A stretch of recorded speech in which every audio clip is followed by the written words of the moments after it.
Hello, everybody. Howdy. Oh, my goodness gracious. I finally got the camera up and running. I know y'all wondered what had become of me. And I about got ate by the computer fairies, I think. My goodness, I tell you what, it has been a wild couple of weeks here trying to get everything up and running so that I could do my craft videos. Oh, my. Well, I am so happy to have everybody with me. I hope you enjoy my channel as much as I enjoy doing the crafts and putting it out there for you. I've got a whole slew of things that I've been working on. I'm always busy messing with something. And I watched Michelle Scott's video. I'll put a big old howdy out there to Michelle.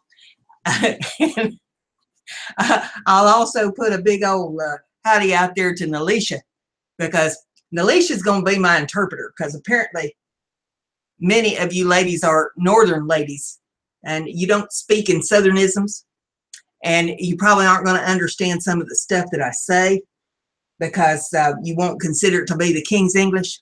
But around here we do be getting and that is for Michelle. I understand what been getting is for and what it means, and fixing to, and all that. And you're going to hear plenty of that on this channel, because that's how I talk. My mother used to get on me something fierce when I was a kid, because I spent a lot of time with my granny, and she was from Kentucky, and she spoke in southernisms. And I took on the southernisms from my granny. And my mother, she did not like the southernisms whatsoever, and she used to just ride me about it. But we would say things like, Mom would say, "How long is it going to take you?" And I would say, "I'll be about an hour." And she would just look at me, and I'd be looking back at her like, "What?" And she'd say, "What is an hour?" And I said, "Well, it'll be about an hour." And she says, "You mean an hour?" And always was trying to make me pronounce things the way she wanted me to. It didn't work out very well, because all these many years later, I'm still speaking like a hillbilly. So, hey, you know, what you see is what you get, and that's how we do things around here. But I hope you enjoy my sense of humor. I'm offbeat. I am, most of the time quick-witted. Once in a while somebody will get my goat, but for the most part I'm pretty quick-witted. And I enjoy life. I enjoy creating. I enjoy putting stuff out there for people to look at and enjoy and ask questions about. If you have questions about anything I'm doing, feel free to ask me. I may not have the right answer, but I can make something up.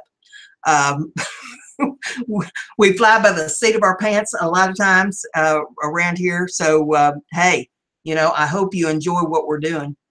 I have all kinds of projects and stuff that I've been working on, and I thought, you know, some of these ladies might be interested in seeing some of this stuff that I fool around with. And it'll just give you ideas. I mean, there's nothing that you have to etch in stone here that I'm expecting anybody to do, but just ideas for people. And, well, the first thing here on my desk is my bugs, my ladybugs or garden bugs or whatever you want to call them.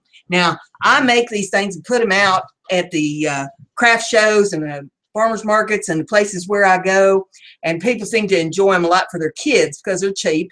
And, you know, kids are always running around through these craft shows and stuff, but they want something. You know, they just want something. And parents aren't wanting to put out a whole lot of money on anything. Now, these two came out of my garden. I brought them up here because the eyes got loosed on them. And so I figured I'd put the eyes back on good and tight. So me, and I'll introduce you to my sidekick here. This is Bernie. Now, you know, Michelle, she had her glue gun named. I got mine named. His name is Bernie, and it's because he's so hot. Bernie likes to burn me every opportunity he gets. And it's a love-hate relationship that me and him's got going on. But this is Bernie. And so you'll be seeing him quite a bit in my videos. So he's had his introduction now. But anyway, I make these little bugs, and it's all they are is just flat rocks, and you just take some paint, put some paint on them, put some dots on them. You could put wings on them if you wanted to, you know. You could take some, if you want to get fancy, get you some pipe cleaners or wire or something, and put some antennas on them, whatever you want to do. But I just make these little rocks, and you know, it's something expensive for the people to get for their kids. Their kids think they've got something cool, you know, got a painted rock. And you can see these have seen some weather. They're getting chipped up a little bit from the weather beating on them out in my garden. But yeah, I got a red one here and a blue colored one, and those are my garden rocks. I have all kinds of little critters out in my garden made of rock. There's a cat, and there's a frog and a turtle, and I've got a face that I've got on a tree, nails up to the tree that looks like a zombie. I keep that one by the front door, keeps the salespeople away. My neighbors, they just tend to sit back and watch because they don't know what to expect out of me next. But hey, you know, I like to have a good time, and anybody that's going to be around me much, they better like to have a good time too, or they're going to get mad at me pretty quick. But anyway, those are the garden rocks. And oh, let's see, what else have I been working on? Well, I made this bracelet. I don't know how many of you have ever fooled with paracord, but you can make these really cool bracelets out of paracord, and it's just got the little, you know, snap clasp on them. And this is what they call a double cobra stitch, and it's like a macrame is all it is. And you can learn how to do these on YouTube. Just do a search for double cobra paracord bracelets, and it'll show you how to knot them up and make them. You can do singles, you can do doubles, you can do all different kinds of stitches with them, but that's what they look like. And if you do very many of these, you're going to find out that you're going to end up with pieces left over, that paracord. Around here, I don't believe in throwing stuff out. Let me get my rocks out of the way there. There we go. Around here, we put things to use. So here's one of the things that I make with my extra paracord. I do these key rings with them, and you just take your extra paracord and loop it around the rings, and I make kind of a little double fancy stitch on them. And then for the ends, I take some beads. You can do wooden beads, you can do plastic beads, you can do glass beads, you can do whatever kind of beads you want to put on there. Make sure they got a hole big enough to put the paracord through. And then I always light up the ends of the paracord with a lighter and melt them down so that they don't unravel. And then I get Bernie out. Bernie helps me a little bit, put a little hot glue on them there to make sure that the beads don't slide off. But do those. That's something else that's inexpensive that you can put out, and it keeps your stuff from going to waste. So there's a couple ideas for you if you do very many bazaars or craft shows. Guys like to have stuff too. You know, they wander around through these craft shows, and if everything's too lacy and too frou-frou, then the guys don't have anything. They get bored in a hurry. So they like to have something that they can look at and enjoy, and get something that they can take home too. So that gives you some ideas of stuff to make for the fellas. Now, this next one, this is a challenge for Michelle, because Michelle's big on her paper. And I got an order in from a company called Jet. I don't know how many of you might be familiar with Jet, but Jet is like an online grocery company, and somebody giving me a gift card. And I tell you what, I appreciate stuff like that because I'm on fixed income, being retired. And so, you know, gift cards to places where I can get food and things that I can use are greatly appreciated. And I'd ordered some glass jars of stuff, and they had wrapped it in this cool, funky paper. And I know that if Michelle's watching this, that she's got the jellies going on. Now, I'll tell you what, this is the neatest paper, and it's like, I don't know what to call it. It's not a corrugated paper, it's just paper, but it's got these holes cut in it, and it makes it stretchy and spongy. And that is neat stuff. But here's the thing. I'm not real sure what to do with it. So, Michelle, you need to give me some ideas. You need to give me some hints and some clues or something, you know, send up a smoke signal. I'm not hard to get a hold of. You can find me on Facebook. My Facebook page, if you type into the search thing, brenda.gibson.71, should take you right to my Facebook page. Friend me on there. And Then I put down there in the description of my video the URL to my Etsy store. I put the URL to my other Facebook page. And if you guys like Southernisms and you like hearing about the old times and stuff, there's a lot of stories that I've got on there. My story times about how I grew up and spending time with my granny and oh, just all kinds of things. And there's a lot more. Every once in a while, I just happen to think of something. And so I put another little story time up there, little short clips that I think you'll enjoy, just audio clips. And I got some ginger snaps on there too, because I'm a redhead. And every once in a while, we snap. You know, it takes a lot to get me to snap, but Lord have mercy. Sometimes people just push my buttons. So this is the cool paper thing. So Michelle, you can tell me what you would do with this cool paper. Give me some ideas here, because it's really cool. I'm just not sure what to do with it. But you can see, you know, it's spongy, kind of, sort of stretchy. Neat stuff. But, you know, watching Michelle's show today, I put up there in the chat room about putting salt on your paper when you dye it. That is such a neat effect. There's all kinds of salt. You can use regular table salt. You can use the rock salt. You can use Himalayan salt, although that's a little expensive for putting on paper. But, you know, if you got just a little bit and you want to try it, you know, on a piece, just see what it'll do. But just all kinds of different salts that you can use, bath salts, Epsom salts, whatever. But it gives it the neatest effect. Years ago, when Michelle was probably still in diapers, I was making paper. I love making paper. It is, if she thinks what she's doing is addictive now, wait till she gets to making paper. Lord have mercy, she'll never stop. And it's easy. It is extremely easy. I'll tell you exactly how to do it.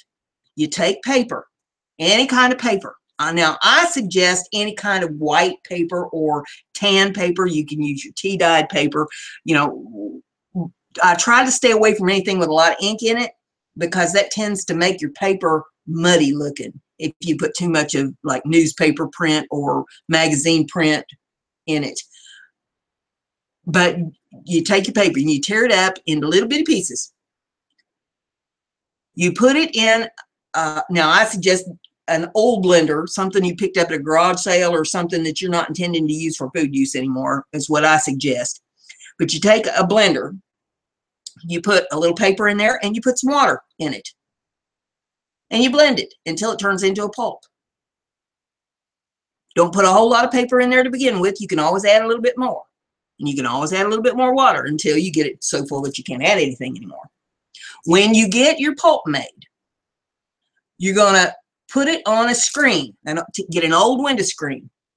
They're pretty simple to find. You can find them at the yard sales. You can find them at garage sales. You can find them at the flea markets. Or ask somebody if they got an old window screen from an old storm door or something that they ain't going to use no more. And you take that screen, and I suggest doing this outside because, you know, it'll kind of make a mess if you try and do it in the house. But you take that screen and you set it out between a couple lawn chairs or something so that it can drain good. And you put your paper, your pulp, on that screen, and you just rub it out real nice and smooth, as thin as you want your paper to be. And try to get it as even as you can get it so that you don't have holes or gaps or anything in your paper. And then you let it dry. You can tap it with a towel. You can tap it with some paper towels, you know, something to dab off some of the water if you want to, or just leave it alone because it'll eventually dry. And then when it dries, you pull it off of that screen and you cut it up into pieces however you want to put it. Now, when you have your pulp, your wet pulp in your blender, you can stir in whatever kind of dyes you want to stir into it. If you're wanting to use some acrylic dyes or Kool-Aid dyes, or put a little tea in it or coffee, or, you know, something to that effect. Heck, as far as water is concerned, just put coffee in instead of water. If you got coffee pot sitting there, coffee you're not going to drink, pour it in there and grind it up with that. I like textured paper. So when I put it out on the screen, I can put whatever kind of fibers that I want to put in it. If I've got some yarn fibers, or I've got thread fibers, or I've got eyelash, that eyelash yarn Michelle likes so good, or you know, whatever kind of fibers you got. I'm also a spinner. I spin wool. So if I've got some extra roving or something like that that I like real well, that I think would look pretty in it, I'll put a little of that on. I don't go overboard with it, because you can go overboard and, you know, kind of takes away from your paper content. But you know, if you just take a little bit of that and just, you know, thread here and a thread there through your paper, it really adds some texture to it and makes it look neat. So there are some ideas for you paper crafters that you enjoy your paper. If you know, you want to try something different and really have something unique that ain't nobody else got, you can try doing that. So that is an idea for the paper crafters. So we'll move my cool wonky paper out of the way here. And then I was working on these the other day. I don't believe in throwing stuff out, you know. And I've got lace. My goodness, I've got the awfulest pile of lace you ever seen. And a lot of it is just loose. And it makes for an awful mess trying to keep it from all being tangled. When I get into a project, you know, I'll pull out 15, 20 different kinds of lace, and it'll be laying in a pile. And then when it comes time to put it all away, you got to wind it all back up and fool around with it. So I thought I would make some lace spools. I got started on this, and then something interrupted me, and I didn't get any further with it. But I'll tell you what these came from. If you buy fabric at the fabric store, you know what a fabric bolt looks like that the fabric's wrapped on. And I was at the fabric store one day, and I wanted a piece of fabric, and there wasn't much left on the bolt. So the lady was measuring it out, and I said, well, I'll take, you know, what's left on the bolt. And she said, well, you want the bolt too? And I said, well, sure, I'll take the bolt. Well, if you bring that bolt home, you get the fabric off of it. On each end of it, there's a strip that's about, an inch to 1.5 inches wide on each side, top and bottom. And if you strip that off of there, then you take your utility knife and you run it down the edge of that bolt, you'll find you've got 2 pieces of cardboard. Each side of the bolt was 10 inches wide. This is 10 inches. Or wait, here we go. This is 10 inches across here. So I measured it down, and it was, what was it? Let's see. It was, where's my measuring stick here? It was 21 inches long, because I got 3 of these to the side. 6 total. And yeah, it was six total that I got out of one bolt. Then I measured across, and it was 2 inches on one side, 2 inches on the other side. Whoops, you can't see what I'm doing here. 2 inches on this side, 2 inches on this side, and then 1 inch down. And I cut these little slots out of it so I can wrap my lace around the cardboard. Now, I'm going to dress these up. I'm not just going to leave them all plain cardboard. I'm not sure what I'm going to do yet, if I'm going to paint them, if I'm going to put paper to them, or what exactly I'm going to do with them yet. I've got several ideas, and I may just try a bunch of different ideas and show you what I come up with when I get done with them. But that's a good way to keep track of your laces and keep them nice and straight. See, in this way I could just sit these things down in the box, and then you just flip through them like files. So I thought that was a pretty neat idea. And it keeps stuff out of the landfill, keeps stuff out of the incinerators, you know, stop pollution, be good for the environment, as well as for trying to keep my stuff straight in my craft room. And then I need a pincushion. So this is something, I started this and I thought, you know, this would make a good one for the video for the girls, because some of them will be old enough that they remember doing this as kids. And y'all know what these are. These are ball mason jar lids. And these are the wide mouth. We used to do these when I was a kid for craft things in school. And then I was in a 4-H club where we had livestock. I didn't get in the one that had sewing and stuff in it, which is one I would really probably rather have been in. But I knew how to sew. My granny taught me how to sew and how to do different things. And so, you know, I didn't end up really on the short end of the stick. But I know the girls in the 4-H club that sewed, they made these. And this is a neat thing. These make great gifts for bus drivers, for school teachers. You guys that, you know, you got youngins, you got grandkids that have to give gifts at Christmas time, or, you know, teacher's birthday, or, you know, whatever kind of deal you got that you have to make something up. And you don't want to put a whole lot of money into it, a whole lot of time into it. These are cool. And then once you get I'll show you how to make the pincushion, but once you get that made here in the lid, then you just put it on the jar. You can decorate the jar up with stickers. You can decorate the jar up with laces. You can decorate the jar up with whatever you want to decorate the jar up with. And then on the inside, you can make a little sewing kit out of it for the teacher. You can put a pack of needles in there. You could put a pack of pins in it. You could they sell these little sewing kits at most any of the department stores you go to that's got a selection of different threads and stuff that you could put in there.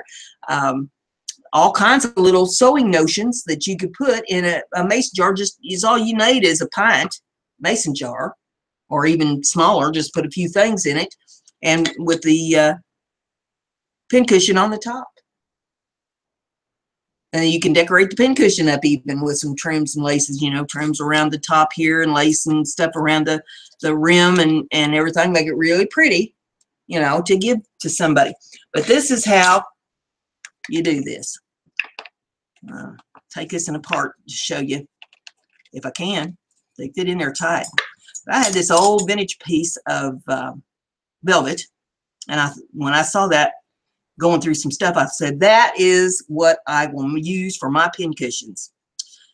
But you take some batting, some old quilt batting, and this is trims off some other projects I did, because, you know, we don't throw things out.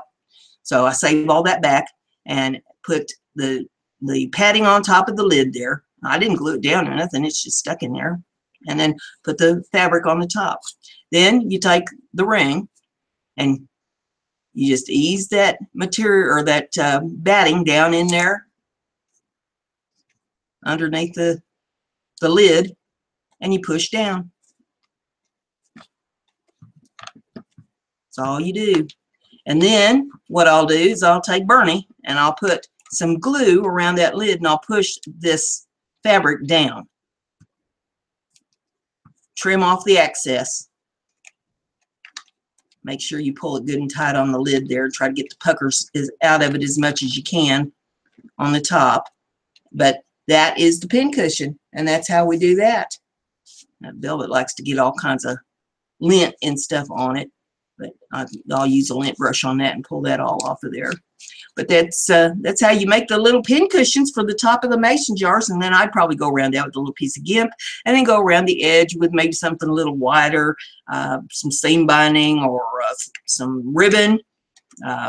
Put ribbon in a little bow on there or something.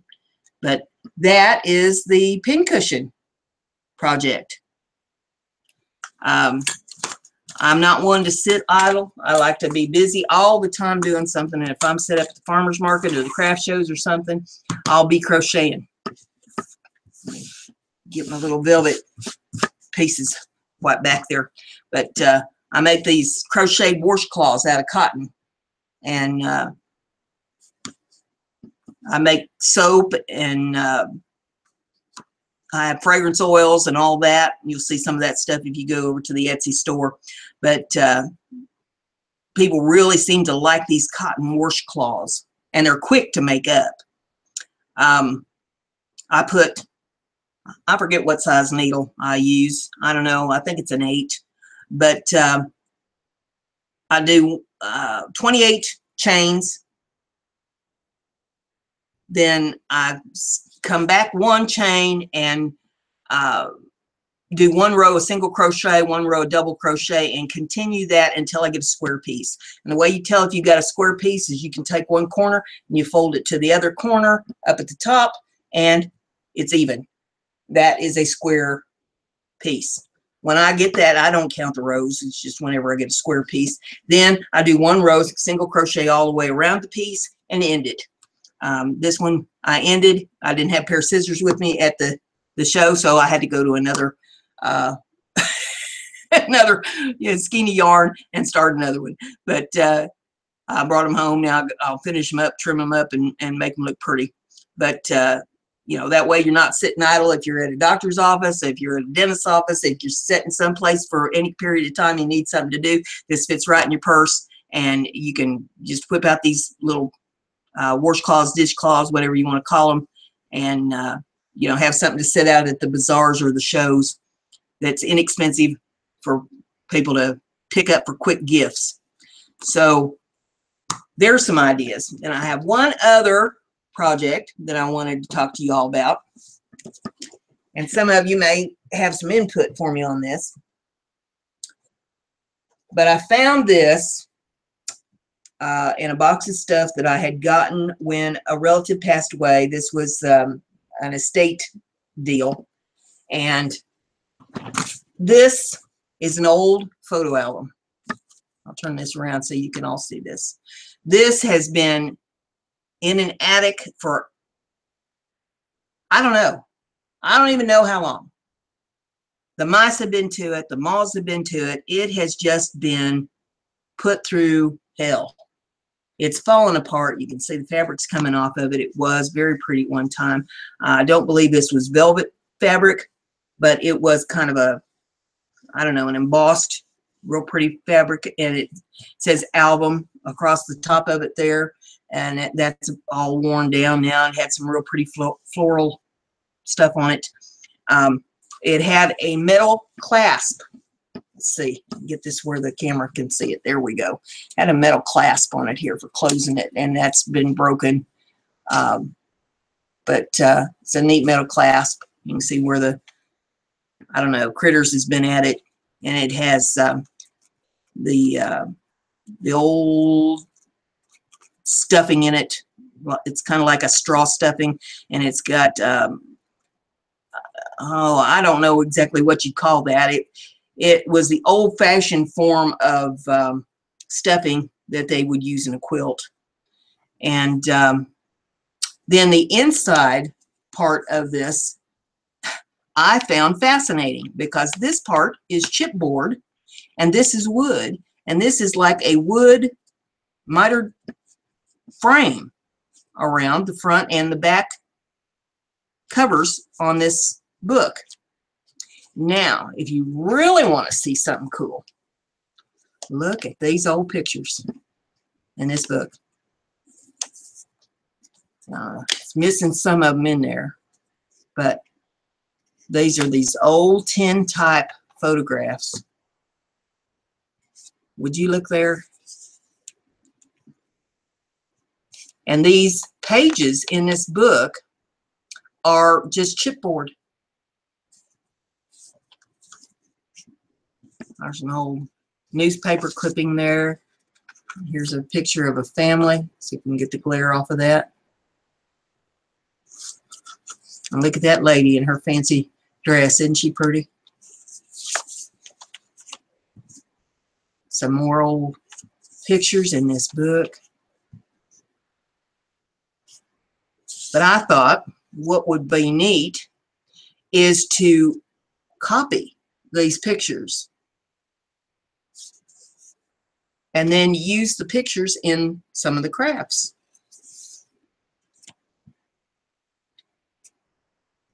And I don't know if any of you would be interested in these, but if I ever get around to getting them copied, you know, you need to let me know. I'll put your name on a list, and we'll see if we can't get you some copies of these pictures so that you can use them in your crafts.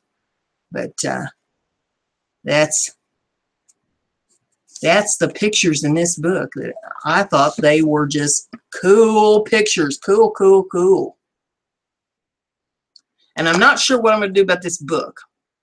I'm tempted to just leave it alone and not do anything with it. And on the other hand, I'm tempted to try to take this this handle thing off of here, this latch, and recover this book.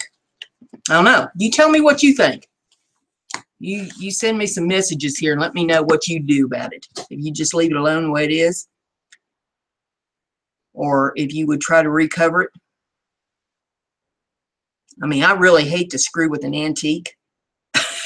But on the other hand, it's in bad shape. Lord have mercy, it's in bad shape. I mean, if I recover it, I'll just be recovering it. I will not do anything with the chipboard pages inside of it. I will be leaving those alone. But that's the album. But I thought that was really cool, and I didn't know if any of you had seen an album that was that old before or not, or what you guys would think about it. But that's what we got going on there. But I mean, you know, I'm just into all kinds of things. I got a pile of old picture frames down here that I'm going to do something with too. And these I found in a box of stuff when I moved, and I moved 5 years ago. You know, that gives you an idea of how fast I'm moving on some of this stuff. But I've always got some kind of projects going on that I don't seem to get around to. But we'll move that out of the way and get this up here where you can see it. But these old picture frames, and I got to clean them up. I've got to take them apart and clean the glass out of them. But these frames are in bad shape. They're rusty. They've seen better days. And some of them I'll be painting.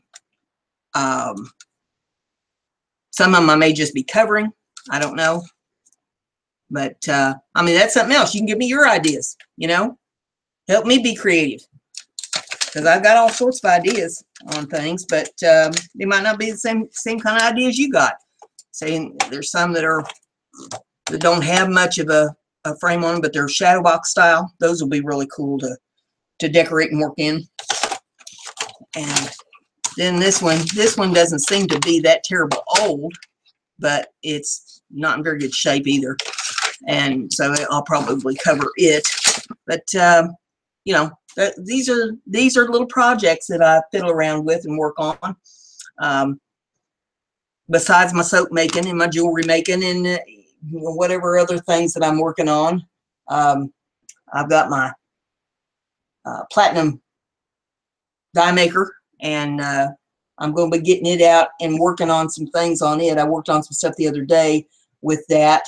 I've got some steel rule dies, and I'm going to see what I can do about cutting out some pieces in leather. And I'm going to dig around and see if I can find some thin tin to make some stuff with that steel rule die set and that stuff. Let's see, what all else? Well, I also make stencils. I do a little bit of wood carving. I do sculpting. And I do a little painting, and I'm going to put that in the broadest of terms. Nobody's ever going to call me, you know, a fancy artiste or anything, but I do a little bit of painting. Oh, of course, rubber stamping and paper crafting, making cards. I do a little bit of airbrush. I mean, there's just all kinds of things that I mess around with, and, you know, put multimedia, I guess would be the best way to word it. I do a lot of multimedia stuff where, you know, put things together that people would not ever think of putting together. And that's what makes it unique. That's what makes people get drawn to it or repulsed by it. Depends on the person, I guess. You know, some people say, oh, Lord, I wouldn't have that in a million years. And then other people say, well, that is just neat. I really want that piece. So, you know, beauty lies in the eyes of the beholder. But those are some ideas for you. Let's see. Anybody wants to get a hold of me, they can generally find me around Hangouts on Google. Just message me on there. If you can find me. If you can't find me, send me an email. We'll figure out a way to hook up. so that we can talk. I'd love to be able to do some live shows. If you guys like what I'm doing and want to hang out with me, that would be way cool. You know, we'll do some live shows, have some of you on a panel. Would particularly like for Natasha, or what is it? Nalisha, that's it. Sorry, mispronounced your name. Nalisha, to be on so that she can help interpret my Southernisms for everybody. We had a blast at Michelle's show today. Man, oh man, that was cool. But I think that's probably about all I have for you at the moment. And as soon as I get off of here, I'll think of probably a half a dozen other things that I could have brought up to you. But hey, you know, that's how we roll. And I'll just have to learn to jot down my ideas because, you know, I'm getting old, so I get forgetful. My remember filter is gone south on me, and I don't remember like I used to, but I'll try to jot some things down for the next show, and I don't know when the next show is going to be. You know, I like to say I fly by the seat of my pants here with things, but now that I've got the camera up and running, we'll try to make it so that we're doing this on a regular basis here for you guys. I mean, that's something else you can tell me. How often you want me to do a show? How often do you want to hear me? You know, some of you probably say, oh, I never want to hear that hillbilly twang of yours again. And then there's others who may say, well, I can't get enough. So you girls, you have a wonderful time and a great day, and we will catch you all later.